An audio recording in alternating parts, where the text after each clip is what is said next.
تو اس کے علاوہ یہ دیکھیں کہ یہ ابھی بارود والا جو کام تھا یہ کبھی کسی کے وہم و گمان میں بھی نہیں تھا، لیکن وہ 7 اور 2 9 بکریوں کی جان لے گیا ہے۔ تو اس لیے جو ہے نا وہ کبھی بھی جو ہے نا وہ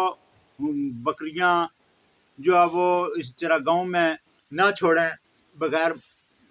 نگرانی کے، نگرانی رکھیں اپنے اپنے جانوروں کی۔ اور یہ بات آپ کو بتانا اس لیے ضروری تھا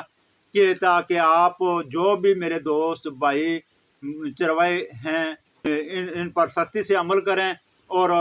جو ویکسین کا جہاں تک تعلق ہے، جن دوستوں نے بھی بکریاں رکھی ہوئی ہیں، چرائی والی ہیں، اسٹال فیڈنگ والی ہیں، ویکسین تینوں ویکسین کروائیں ہر 6 ماہ کے بعد، اور اپنے جانوروں کو محفوظ بنائیں۔ تو امید کرتا ہوں کہ ویڈیو آپ کو پسند آئی ہوگی۔ ویڈیو پسند آتی ہے تو اس کو لائک اور شیئر کر دیں۔ جن دوستوں بہنوں بھائیوں نے ابھی تک چینل کو سبسکرائب نہیں کیا ہوا ہے، چینل کو سبسکرائب کر کے بیل آئیکن کا بٹن پریس کر دیں تاکہ میری ہر نئی آنے والی ویڈیو آپ تک بآسانی پہنچتی رہے۔ ملتے ہیں نیکسٹ ویڈیو میں، تب تک اللہ حافظ، اللہ نگہبان۔